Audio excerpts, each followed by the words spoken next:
د کابل پوهنتون د کرهڼې پوهنځي محصلینو او استادانو څیړنیز نندارتون جوړ کړ. دغه څیړنه چې د خاورې، تخمونو او نباتاتو په برخه کې شوې، موخه یې د کرنې وده او د محصولاتو ښه کیفیت بلل شوی. د کابل پوهنتون د زراعت پوهنځي رئیس وایي په زراعت برخه کې لا زیاتو څیړنو ته اړتیا ده او په باور یې دغه څیړنې کولی شي چې افغانستان د بهرنیو محصولاتو له واردولو څخه خلاص کړي.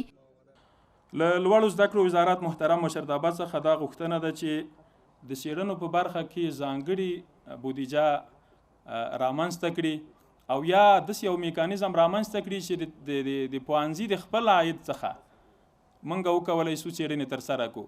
موږ کافي تعداد ځمکې دلته لرو چې کولی سو موږ د دې عاید په څیړنو باندې مصرف کړو.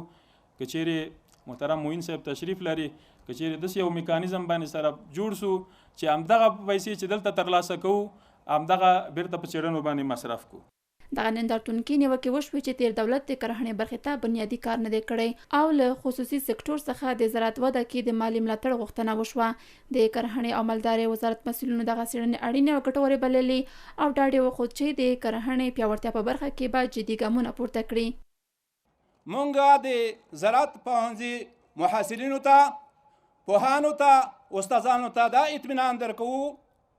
اطمینان ورکوو چې زراعت وزارت د ستاسو سره په ګډه باندې د همکارۍ په تحقیقاتو کې او دارنګه په مقصد په عملی میدان کې د ستاسو سره په خدمت کې انشاءالله دا چمتو ده او موږ چې د ستاسو کوم مقصد ضرورتونه وي زراعت وزارت سره مقصد مربوط وي، موږ انشاءالله تاسو ته اطمینان درکوو چې په ګډه باندې به د افغانستان تحقیقات د خاورو په رابطه باندې، د غنمو په رابطه باندې، دارنګه مثلا د نورو نباتاتو په رابطه باندې په ګډه باندې انشاءالله خپل هیواد آبادوو.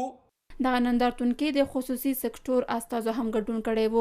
د صنعت او کرهڼې برخه کې د افغانستان پر ځان بسیا کېدو ټینګار وکړ او نیوکه وکړه چې د دولت د بېغورۍ له کبله ګڼ شمېر فابریکې غیر فعال شوي دي. سیلوی مدرنی که تمامش به اون سیلوی کابل شما دیدین با اندازه اون سیلوی کابل ظرفیت داره، مدرن ترین ماشین داره، اما اینمی سیلوها تمامش اگر شما را ببرم امی محققین ببرم امی دوستایی که تحقیق کردن بزرگوار مسئولین جناب معین صاحب در جریان است 80% از این سیلوها متوقف است، داخلش گندش لانه کرده، ترپال کشکدگی است، ماشینا تمامش بند است. چرا؟ به خاطر از اینکه ما تحقیق خوب نکردیم سر گندم افغانستان، ما گندم کافی نداریم برای سیلوهای افغانستان. مونږ ضرورت لرو چې غنم وارد کو، مونږ ضرورت لرو وړو وارد کو. د کابل پوهنتون رئیس وویل د اقتصادي ودې لپاره باید پر کرنیز سکتور پانګونه وشي او په خبره یې تیر یو کال کې د زراعت برخه کې 80 څیړنې ترسره شوي دي. افغانستان یو زراعتي ملک دی. د افغانستان اقتصاد ډیره تکیه په زراعت ده.